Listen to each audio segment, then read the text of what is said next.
निशा university में छठे semester की स्टूडेंट है और यूनिवर्सिटी में स्कॉलरशिप पर पढ़ रही है और अपनी जरूरतमंदाना शख्सियत की वजह से मशहूर है। दूसरी तरफ मीर इमरान खुशहाल खां एक शर्मीला और फरमाबरदार लड़का है जो यूनिवर्सिटी में नए दाखिले के तौर पर आया है। दोनों की मुलाकात इस वक्त होती है जब निशा को यूनिवर्सिटी की तरफ से मीर इमरान को कुछ मज़ामीन में गाइडेंस देने की जिम्मेदारी सौंपी जाती है। निशा यूनिवर्सिटी इंतजामिया से शिकायत करती है कि उसने अपनी भी पढ़ाई करनी है, उसकी अपनी पढ़ाई मुतासर हो गई तो उसका जीपीए अगर नीचे चला गया तो उसकी स्कॉलरशिप को खतरा होगा, जिस पर इंतजामिया का अफसर कहता है कि मीर इमरान के दादा ने यूनिवर्सिटी को ज़मीन अतिया की थी, हम मजबूर हैं और इसे गार्ड फराहम करेंगे।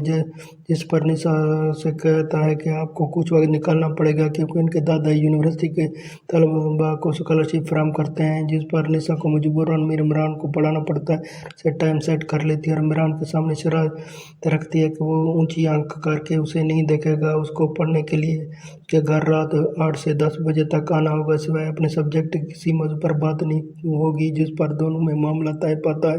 जब निशा घर वालों को बताती है कि यूनिवर्सिटी वालों ने मेरी ड्यूटी लगाई है जिससे उसकी पढ़ाई नहीं मुतासर होती है, जिस पर इमरान को तंग करते हैं, कभी लाइट बंद कर देते हैं, कभी मिर्चें छूने भूनते हैं ताकि वो तंग आकर निशा की जान छोड़ दे, मगर वो टलने वाला नहीं है ताकि उसे गली के गुंडों से पिटाई करवाई जाती है। शुरुआत को लाने का किरदार गुलमार भी मुतरफ कराया जाता है जो शायद कहानी में एक मुनफरद किरदार अदा करेगी। जैसे जैसे दोनों की मुलाकात होगी तो निशा और इमरान के दरमियान ताल्लुकात में मज़ीद गहराई आती जाएगी। निशा की जरूरतमंदाना और इमरान की मासूमियत के दरमियान छोटे मोटे झगड़ों और प्यार भरे लम्हात का सिलसिला शुरू होगा। इसमें यूनिवर्सिटी के कुछ दिलचस्प मनाज़िर हैं जहाँ निशा अपनी सीनियर हैसियत का फ़ायदा उठाती है जबकि इमरान इसे खामोशी से बर्दाश्त करता है। और इसके अलावा घर लो ज़िंदगी और ख़ानदानी दबाव के मौज़ूआत को भी छुआ गया है जो कहानी को हकीकत से करीब करते हैं, ड्रामे को हकीकत के करीब करते हैं। शुरुआत के लाने का किरदार अभी मुकम्मल तौर पर वाज़ेह नहीं हुआ लेकिन उनकी मौजूदगी कहानी में एक दिलचस्प मोड़ का इशारा देती है। मजमूई तौर पर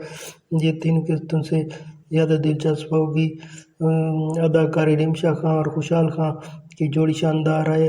अदाकार रिमशा खान और खुशहाल की जोड़ी शानदार है। इनकी अदाकारी नाज़रीन के दिलों में जगह बना रही है जैसे कि इनके पिछले ड्रामे दुनियापुर में देखा गया था।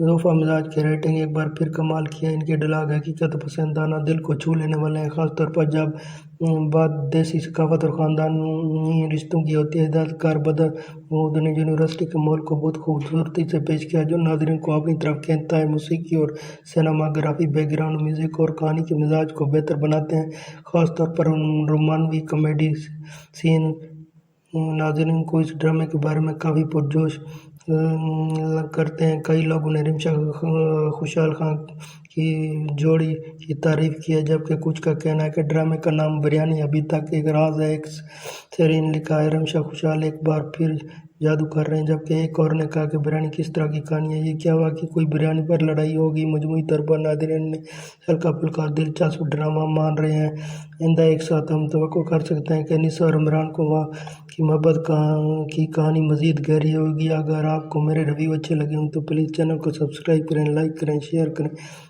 Thanks my viewer.